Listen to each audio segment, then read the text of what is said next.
आज के सेशन में हम डिस्कस करने वाले हैं मीशो की जो न्यू रिपोर्ट्स आई हैं उन रिपोर्ट्स के अकॉर्डिंग किस तरीके से आपको अपनी जीएसटी कंपटीशन करनी है एंड कैसे आपको अपनी जीएसटी रिटर्न फाइल करनी है।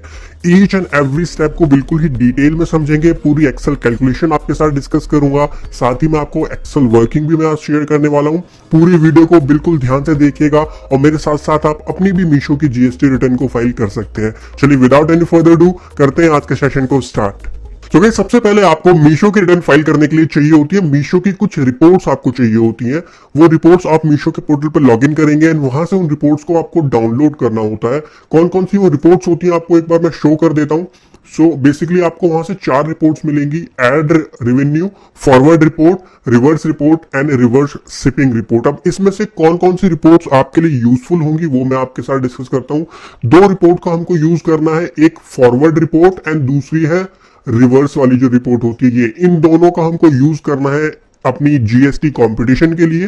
जीएसटी कंपटीशन बनाने के बाद फिर अपनी जीएसटी रिटर्न फाइलिंग की तरफ चलेंगे। एक ऑनलाइन सेलर को मेनली 3 रिटर्न फाइल करनी होती है। सबसे पहले टीसीएस की रिटर्न फाइल करनी होती है सो दैट आपका जो टीसीएस डिडक्ट करता है एक e commerce operator like Meesho, उस टीसीएस को क्लेम करने के लिए आपको टीसीएस की रिटर्न फाइल करनी है। उसके बाद में आप अपनी जीएसटीआर 1 फाइल करते हैं and then you will move on to the GSTR 3B आपको फाइल करनी होती है। जो अगर आपकी कोई टैक्स लायबिलिटी बनती है तो वो जीएसटीआर 3B के अकॉर्डिंग आपको पे करनी होती है। R1 में आपको अपनी जो आउटवर्ड लायबिलिटी होती है, जो सेल्स की डिटेल होती है, वो आपको अपने R1 में देनी होती है। तो मेनली आज हम इन 3 रिटर्न्स को ही सीखेंगे और अपनी जीएसटी कॉम्पिटिशन को सीखने वाले हैं। सबसे पहले चलते हैं, डिस्कस करते हैं किस तरीके से आपको अपनी कॉम्पिटिशन प्रिपेयर करनी है। आज खाली मैं मीशो के लिए डिस्कस कर रहा हूँ। अगर आप मीशो के साथ में और भी मार्केट प्लेस पे बेचते हैं तो उसके लिए मैंने काफी सारी डिफरेंट वीडियोज बनाई हुई है, उसके लिए मैं दूसरा लिंक दे दूंगा और वहां पर कंपटीशन थोड़ी सी कॉम्प्लेक्स भी हो जाती है। सो वो आप एक बार चेक कर लीजिएगा। अगर आप हमारी सर्विसेज लेना चाहते हैं, हमसे फाइल करवाना चाहते हैं तो नीचे डिस्क्रिप्शन में आपको जो है कॉन्टैक्ट डिटेल्स मिल जाएंगी। आप हमारी टीम से कॉन्टैक्ट करके फाइलिंग भी अपनी करवा सकते हैं। नाउ मीशो का सीखते हैं, आपको पूरा डिटेल में सिखाऊंगा मैं। फॉरवर्ड रिपोर्ट सबसे पहले आपको ओपन करनी है। अब इसमें बहुत सारी चीजें आती हैं, एक एक चीज को मैं आपके साथ डिस्कस करने वाला हूं और सेकंड हमारा जो रिवर्स होता है, इन दोनों को डिस्कस करेंगे। पहले फॉरवर्ड वाली रिपोर्ट को थोड़ा सा मैं जूम इन करता हूं, इसको आपको समझाता हूं क्या क्या डिटेल्स आपकी यहां पर आती है। सो आपका मंथ है, ऑर्डर डिटेल है, जो जो रेलिवेंट है मैं वो आपको समझा देता हूं। बहुत सारी डिटेल्स है, देखिए सारी डिटेल्स आपको समझना जरूरी नहीं है क्योंकि वो आपके काम नहीं आएंगी। यहाँ पे एक हमारी होती है टीसीएस की टैक्सेबल वैल्यू, तो इसको हम सेलेक्ट कर लेते हैं, इसको हम हाईलाइट कर लेते हैं। उसके बाद हमको चाहिए होती है टीसीएस की टैक्सेबल वैल्यू के बाद हमको चाहिए जीएसटी का रेट, हमको चाहिए होता है ये रहा जीएसटी का रेट, इसको हम हाईलाइट कर लेते हैं। So this is highlighted and उसके बाद में हमको चाहिए होता है एचएसएन कोड की जरूरत पड़ जाती है कभी कभार। एचएसएन कोड के बारे में मैं समझा देता हूँ, थोड़ा जीएसटी की टेक्निकल चीजें आपको समझाता हूँ। अगर आपकी टर्नओवर 5 करोड़ से नीचे नीचे है तो B2C वाले केस में एचएसएन कोड को देना ऑप्शनल होता है। अगर 5 करोड़ से ज्यादा की टर्नओवर है एनुअली तो आपके लिए मैंडेटरी है B2C वाले केस में एचएसएन देना। आजकल जितने भी ई कॉमर्स ऑपरेटर्स होते हैं, चाहे अमेजोन है, फ्लिपकार्ट है, मीशो है, वो आपसे जब भी आप प्रोडक्ट की लिस्टिंग करते हैं तो एचएसएन कोड जरूर मांगते हैं। सो एचएसएन कोड यहाँ पर दिया हुआ है, तो ये अगर आपके लिए मैंडेटरी है। देखिए मीशो पे आप जो है ओनली B2C सेल ही करते हैं, B2B सेल नहीं करते हैं। तो B2B सेल नहीं होती है, इसलिए आपके लिए ऑप्शनल होता है। अगर आपकी टर्नओवर 5 करोड़ से कम है तो आपके लिए ऑप्शनल है इसकी रिपोर्टिंग करना। तो हमारे केस में भी हम जो इसकी रिपोर्टिंग नहीं करेंगे क्योंकि हमारे इस वाले केस में टर्नओवर जो है वो 5 करोड़ से कम है। लेकिन अगर आपकी ज्यादा है तो आपके लिए ये भी मैंडेटरी है और इसकी रिपोर्टिंग भी आपको करनी होती है, ठीक है। उसके बाद एक इंपॉर्टेंट चीज होती है, वो होती है एंड कस्टमर का जो स्टेट है, वो भी यहाँ पर इंपॉर्टेंट होता है, वो हमको हाईलाइट करना है यहाँ पर। तो ये 3 कॉलम अभी हमारे लिए रेलिवेंट है, इनका यूज करके हम अपनी कॉम्पिटिशन को प्रिपेयर करेंगे। तो चलिए इस डेटा को एक बार क्या करते हैं, या तो यहाँ पर आप वो जो है डिलीट करके फिल्टर कर सकते हैं या फिर एक नई शीट में इस डेटा को जो है अरेंज कर सकते हैं। सो एक काम करते हैं, हम नई शीट में इस डेटा को अरेंज कर लेते हैं। सबसे पहले एंड कस्टमर का जो स्टेट है ये स्टार्टिंग से लेकर नीचे तक कॉपी कर लीजिए और नेक्स्ट शीट में जाकर के यहाँ पे अब हम इसकी कंपटीशन प्रिपेयर कर रहे हैं। खाली मीशो वाले केस में है, देखिए अगर आप और भी मार्केट प्लेस में सेल करते हैं तो उसके लिए हम एक सेपरेट कैलकुलेशन शीट होती है हमारी एक्सेल शीट, उसका हम यूज करते हैं। तो अब मैं आपको खाली जब आप मीशो पे सेल कर रहे हैं तभी आपको किस तरीके से मीशो की जो पूरी कैलकुलेशन होती है उसको आज हम समझ रहे हैं खाली। उसके बाद हमको चाहिए टैक्सेबल वैल्यू, तो इसको हम कॉपी करके एंड यहाँ पर पेस्ट जब आप करते हैं तो पेस्ट एज वैल्यू किया कीजिए, कंट्रोल ऑल्ट वी आप करेंगे, वैल्यूज करके यहाँ पर आप कर सकते हैं। अब इसे नंबर्स में नहीं होता, देखिए आप यहाँ पर देखेंगे तो यहाँ पे एक एरर्स आ रही है, तो आप इस पूरे को सेलेक्ट करके यहाँ पे इसको पे सेलेक्ट करेंगे, कन्वर्ट टू नंबर्स आ रहा है तो इसको नंबर्स में कन्वर्ट कर दीजिए और 2 डिजिट्स तक ठीक रहता है तो 2 डिजिट्स तक आप इसको कर सकते हैं। तो ये आपकी टैक्सेबल वैल्यू आ गई सिंपली, ठीक है। उसके बाद हमको क्या चाहिए, रेट इसका चाहिए था, तो रेट भी हमने यहाँ पे हाईलाइट किया हुआ है, इसको भी हम कॉपी कर लेते हैं, जीएसटी रेट को कॉपी करके एंड यहाँ पे हम इसको पेस्ट एज वैल्यू करेंगे। अब यहाँ पर फिर से देखिए ये नंबर्स में नहीं है तो इसको कन्वर्ट कर लेते हैं, कन्वर्ट टू नंबर्स में, ठीक है। तो ये इसका रेट हो गया। ये तो बात हुई फॉरवर्ड रिपोर्ट की। अब फॉरवर्ड रिपोर्ट से जो जो डेटा हमको चाहिए था वो हमने यहाँ पर डाल लिया। अब हमको चाहिए जो रिटर्न है, रिवर्स है। पहले ये रिटर्न हुआ करता था, अब इस रिटर्न को जो है चेंज करके कर दिया गया है रिवर्स। तो देखिए जो रिवर्स वाली शीट है इसको हम ओपन करेंगे एंड रिवर्स के डेटा को हमको यहाँ पर डालना है। ये रिवर्स का डेटा है। रिवर्स के डेटा में भी सेम चीज है, आपको क्या क्या हाईलाइट करना है, आपको यहाँ पर state taxable value, TCS taxable value जो है इसके बगल में, इसको लेना है और इसका रेट आपको यहाँ पर मिलेगा जीएसटी रेट। ये रहा जीएसटी रेट हमको यहाँ पर चाहिए, इसको हमने हाईलाइट कर लिया, ठीक है। अब इस डेटा को भी वहां पर डाल देते हैं। सबसे पहले एंड कस्टमर स्टेट, तो यहां से कॉपी करके अपनी इस वाली शीट में यहां पर इस डेटा को पेस्ट कर देते हैं रिवर्स। अब ये रिवर्स वाला डेटा आ रहा है, फॉरवर्ड का डेटा हमने पुट कर दिया, अब हम रिवर्स का डेटा अपने यहाँ कैलकुलेशन में इंक्लूड कर रहे हैं। टीसीएस की टैक्सेबल वैल्यू, अब यहाँ पर एक छोटा सा इशू ये है कि जो रिवर्स वाली चीज है ये हमको नेगेटिव में डालनी है। तो एक काम करते हैं, यहीं पर एक फॉर्मूला लगा लेते हैं, जो हमारी वैल्यू है इसको मल्टीप्लाई कर देते हैं -1 से, तो माइनस में फिगर आ जाएगी ये पूरी की पूरी। एंड यहां से हम इसको कॉपी करके कंट्रोल डी कर लेते हैं, इसको कॉपी करके यहाँ पर क्या करना है, पेस्ट एज वैल्यू करना है। यहाँ पर कंट्रोल ऑल्ट वी करेंगे आप, बिल्कुल आपका इवन फ्रैक्शन तक मैच हो जाएगा टीसीएस से। ईच एंड एवरीथिंग, सारी चीजें बिल्कुल जैसे जैसे मैं स्टेप वाइज बता रहा हूँ उस तरीके से करेंगे तो आपकी सारी चीजें जो है बहुत इजीली हो जाएंगी। अगर आपको कोई कंसल्टेंसी फिर भी लगता है चाहिए तो आप नीचे जो हमसे कॉन्टेक्ट भी कर सकते हैं। देखिए अब ये सारी फिगर्स माइनस में आ गई हैं। अब हमको चाहिए यहाँ पर रेट, तो रेट के लिए हम क्या करेंगे, यहाँ पर रेट हमने रिवर्स वाला जो रेट है, रेट रेट रेट, ये रहा रेट, इसको कॉपी करके यहाँ पर paste as value, control alt V and then value, and इसको कन्वर्ट कर देंगे हम, कन्वर्ट टू नंबर्स के अंदर कन्वर्ट हो गया। सिंपल पॉइंट है, ठीक है। यहां तक तो हमारा पॉइंट जो है वो ठीक हो गया है। अब इसके बाद में हमको क्या करना है, हमको टीसीएस भी यहां पर कैलकुलेट करना होता है। सो टीसीएस क्या होता है, टीसीएस मैं बता देता हूं। टीसीएस 1% होता है, इसका जो टैक्सेबल वैल्यू है इसका 1% टीसीएस डिडक्ट होता है। तो यहाँ पर आप एक फॉर्मूला लगा सकते हैं, दिस मल्टीप्लाई बाय 1%, तो इतना आपका टीसीएस कलेक्ट होगा यहां से लेकर यहां तक। तो जो माइनस में होगा वो नीचे माइनस में आ गया होगा, जो ऊपर प्लस में होगा वो प्लस में आ गया होगा।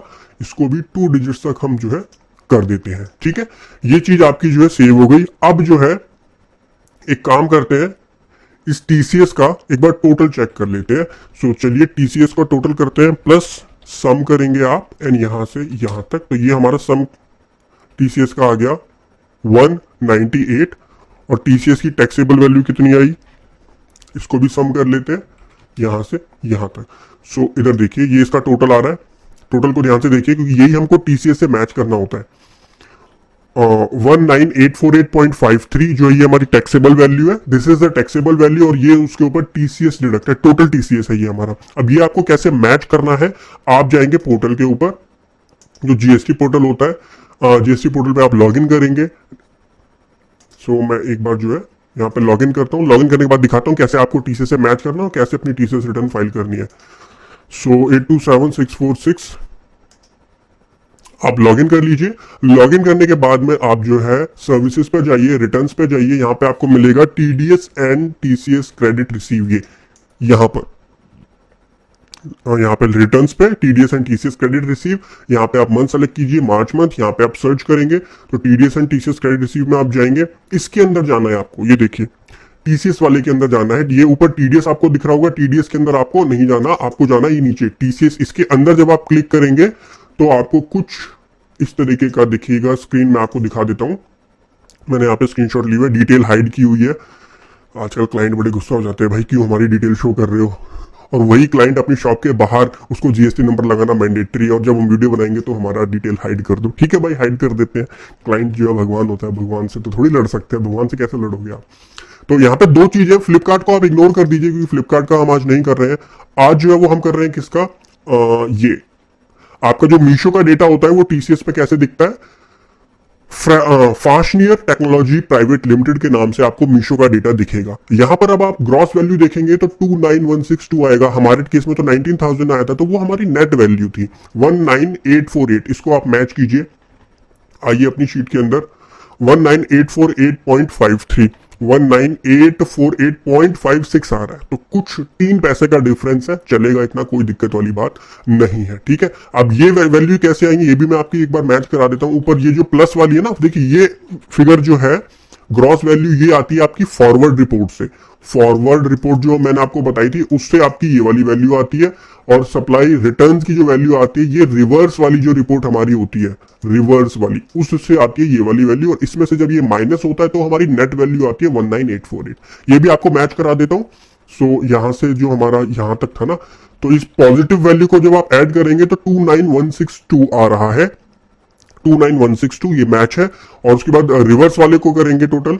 सो रिवर्स वाले का जो हमने माइनस में फिगर यहां पर डाली हुई थी, माइनस वाली फिगर का आप टोटल करेंगे तो ये हमारा आ रहा है 9314.44, 9314.41 है। तो ये भी ऑलमोस्ट हमारा मैच है, और टोटल तो हमारा मैच हो ही चुका है। देखिए जो हमने टोटल किया था, देख लीजिए ध्यान से, 19848.53, 19848.53। तो हमारा जो ये वाला था फास्टनियर का, फास्टनियर टेक्नोलॉजी प्राइवेट लिमिटेड जो है ये मीशो का होता है, ये आपको मैच करना होता है। इसी तरीके से ये जैसे ये फ्लिपकार्ट का है तो ये आपको अलग से मैच करना होता है, बट आज हमारा जो पॉइंट है वो मीशो वाला है, तो मीशो वाला पॉइंट हमारा मैच हो जाता है। इसको आपको एक्सेप्ट करना है, यहाँ से एक्सेप्ट करने के बाद में इसको ओटीपी लेकर के अपनी टीसीएस रिटर्न को यहाँ पर फाइल करना होता है। इतना सिंपल होता है अपनी टीसीएस रिटर्न को फाइल करना, लेकिन ध्यान ये रखना है आपकी जो फिगर है वो मैच होनी चाहिए। सो चलिए, टीसीएस का डेटा हमारा मैच हो चुका है, टीसीएस की रिटर्न हमारी पूरी फाइल हो चुकी है। अब चलते हैं रिटर्न फाइलिंग की तरफ। जीएसटीआर 1 आप कैसे फाइल करेंगे, जीएसटीआर 3 भी आप कैसे फाइल करेंगे। तो देखिए, जीएसटी रिटर्न फाइल करने के लिए आपको यहाँ पर थोड़े से फिल्टर लगाने पड़ेंगे, तो मैं फिल्टर आपको बता देता हूँ कैसे लगाना है। आप एक नई शीट में जाएंगे, पाइवट टेबल इंसर्ट करेंगे। अब इस पॉइंट को थोड़ा सा ध्यान से समझिएगा। पाइवट टेबल पे आप सेलेक्ट करेंगे, रेंज सेलेक्ट करना है, तो ये पूरी रेंज जो है यहाँ पर हम फिल्टर लगाएंगे यहां तक, परफेक्ट। तो ये हमारा टोटल फिल्टर लग गया। हमको सबसे पहले चाहिए कस्टमर स्टेट को रो के अंदर डालना है आपको।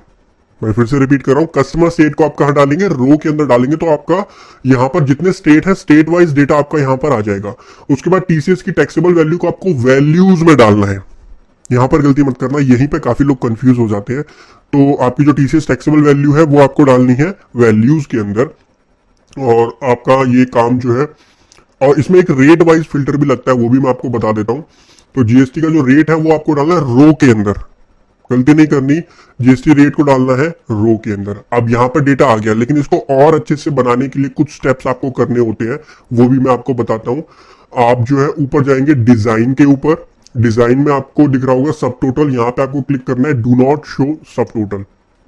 उसके बाद आप पाइवट टेबल एनालिसिस में जाएंगे, पाइवट ऑप्शंस के अंदर आपको जाना है, ऑप्शंस में आप जाएंगे, डिस्प्ले के अंदर आपको जाना है, डिस्प्ले में क्लासिक पाइवट टेबल लेआउट, इस पे आपको सेलेक्ट करना है एंड ओके करना है। तो ये हमारा क्लासिक पाइवट टेबल लेआउट जो है वो यहां पर आ जाता है। अब इसको थोड़ा सा जूम इन कर देते हैं, और ये टोटल आ रहा है, ये थोड़ा सा इसमें ज्यादा वैल्यूज आ रही हैं, तो इसको क्या करते हैं, होम पे जाकर के 2 डिजिट्स कर देते हैं खाली, इतने ज्यादा का तो कुछ करना नहीं है, या 1 डिजिट ही कर देते हैं, परफेक्ट। तो ये हमारा आ गया। अब यहाँ पे इस डेटा को थोड़ा सा समझिए, डेटा क्या बोलना चाह रहा है, क्योंकि हमको जो रिपोर्टिंग करनी होती है ना जीएसटीआर 1 के अंदर, जो रिपोर्टिंग होती है वो स्टेट वाइज और रेट वाइज होती है।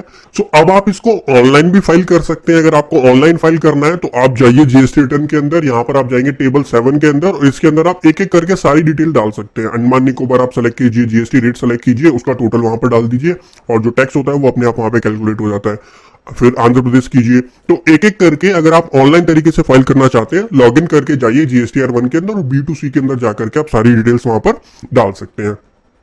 एक एक करके आप डालेंगे तो देखिए काफी सारे स्टेट्स होते हैं, 38 आपको एंट्रीज जो है वहां पर करनी पड़ेगी, तो उसमें कभी कभार थोड़ा ज्यादा टाइम लग जाता है। अब इसको ऑफलाइन मेथड से कैसे करना होता है वो मैं आपको समझा देता हूं। अब ध्यान से सुनिएगा बात को, ऑफलाइन मेथड मैंडेटरी नहीं है, ऑप्शनल है। टैक्स प्रोफेशनल लोग जो होते हैं वो यूज करते हैं इस ऑफलाइन मेथड को। अगर आप जो है ज्यादा इसमें डीप ड्राइव नहीं जाना चाहते हैं तो आप इसको ऑनलाइन तरीके से भी कर सकते हैं। एक एक स्टेट का डेटा जो है यहाँ पर आप एक एक करके डाल दीजिए, वो मेथड भी आप कर सकते हैं। बट हम कैसे करने वाले हैं, हम इसको ऑफलाइन मेथड से करेंगे। अब ऑफलाइन मेथड से कैसे करना होता है, आपको एक ऑफलाइन टूल होता है जो डाउनलोड करना होता है। डाउनलोड्स में आप जाएंगे, offline tool, return offline tool में जाएंगे, इसको डाउनलोड करेंगे।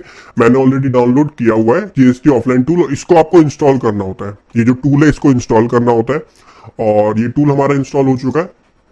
इस टूल को आप ओपन करेंगे तो इस तरीके का आपका इंटरफेस आता है। यहाँ पे आपको एक्सेल की हेल्प से एक साथ आप सारा डेटा यहाँ पर अपलोड कर सकते हैं, इसलिए हम इस टूल का यूज करते हैं।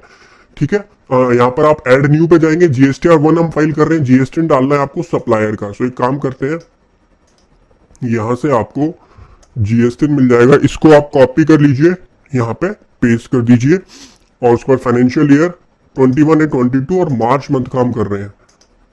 SEZ सप्लायर है या नहीं है तो यहाँ हम नो करेंगे। क्वार्टरली फाइलर है तो यहाँ हम यस कर देते हैं, नो कर देते हैं, डिपेंडिंग कि आप क्वार्टरली फाइलर हैं या मंथली फाइलर है। आपको पता होगा जीएसटी में 2 स्कीम चलती हैं।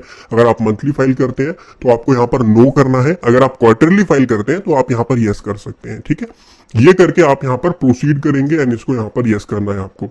अब यहाँ पे इनवॉइसेस को कैसे अपलोड करना होता है, इंपोर्ट फाइल्स पे आपको जाना है। इंपोर्ट फाइल में 2 ऑप्शन आपको दिखते हैं, एक दिखता है इंपोर्ट एक्सेल, दूसरा होता है सेक्शन वाइज। तो हम जो है सेक्शन वाइज CSV का यूज करेंगे और उसकी हेल्प से यहाँ पर डेटा को अपलोड करेंगे। तो B2C जो फाइल होती है, अब कैसे वो यूज करना होता है इसको आप सेलेक्ट करेंगे। बहुत सारी यहाँ पर देखिए आपकी फाइल्स आती हैं, थोड़ा सा मैं अब आपको वहां पे जाके समझाता हूँ किस तरीके से आपको यहाँ पर डेटा डालना होता है।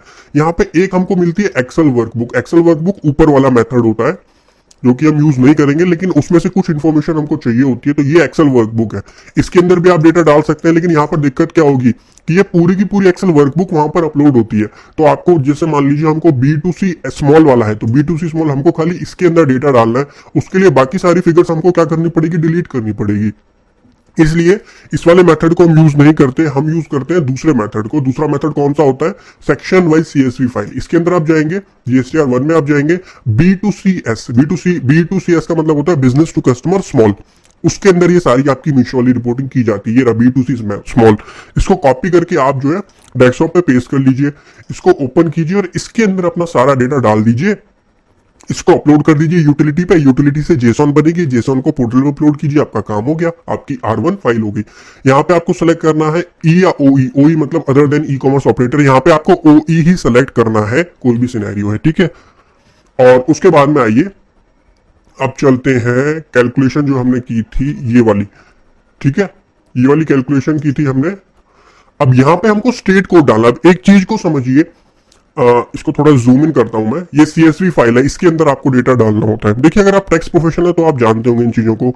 अगर आप नॉर्मली है तो ऑनलाइन तरीके से आप कर लीजिए, वो आपको ज्यादा इजी लगेगा। ये थोड़ा सा आपको कॉम्प्लेक्स लग सकता है, बट कोई बात नहीं, मेरा काम है आपको पूरी चीज सिखाना। सो यहाँ पे सबको पहले एक बार ओपन करते हैं। प्लेस ऑफ सप्लाई हमको चाहिए होता है। अब हमारी रिपोर्ट में आप देखेंगे तो प्लेस ऑफ सप्लाई नहीं मिलेगा, यहाँ पे आपको मिलेगा खाली स्टेट का नेम। हमको चाहिए प्लेस ऑफ सप्लाई। तो वो कैसे, प्लेस ऑफ सप्लाई हमको कहां से मिलेगा, आइए मैं प्लेस ऑफ सप्लाई बताता हूं।